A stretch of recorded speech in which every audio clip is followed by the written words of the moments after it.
শীতে কাঁপছে উত্তরাঞ্চল। দিনের বেলা মিলছে না সূর্যের দেখা। শেষের বাতাসে নাস্তানাবুদ দুস্থরা। কম্বলের জন্য চলছে হাহাকার। শীতার্ত মানুষের পাশে এগিয়ে এসেছে রংপুর মহানগর পুলিশ।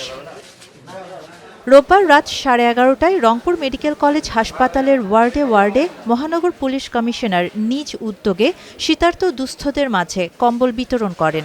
এর আগে নগরীর রেলওয়ে স্টেশনে ভাসমান মানুষের মাঝেও কম্বল বিতরণ করেন তিনি।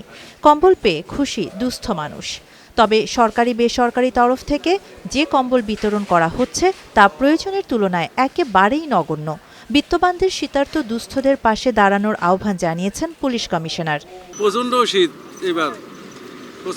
এবার তাই শীতকালে এটা উপকার হলো আমাদেরকে ভালো লাগলো। তো লাগতেছে আজকে এমনি ঠান্ডা বেশি, একেবারে তাপমাত্রা বেশি। কমিশন স্যার এখানে একটা কম্বল বিতরণ করলো।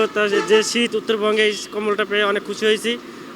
তাতে শীতের তাপমাত্রাটা কম মনে হচ্ছে আমার কাছে। এটা দিয়ে অন্যের জন্য দোয়া রইল যাতে এরকম উত্তরবঙ্গে গরিবদের পাশে যেন থাকে।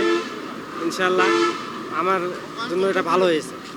কারণ আমাদের রুগী এখানে কম্বল নাই, এখন আমাদের অনেক উপকার হলো।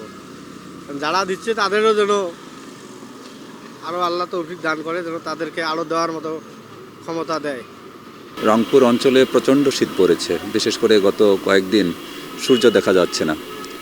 শীতার্ত মানুষ অত্যন্ত কষ্ট পাচ্ছে, বিশেষ করে রেল স্টেশন, হাসপাতাল, এই জায়গাগুলোতে যারা দরিদ্র অসহায় মানুষ তারা রাস্তায় শুয়ে আছে, তারা শীতে কাতরাচ্ছে। ধনাঢ্য ব্যক্তির দায়িত্ব এই শহরে যারা বাস করেন তারা যদি এগিয়ে আসেন তাহলে এই শীতে মানুষগুলো কষ্ট থেকে কিছুটা মুক্তি পায়।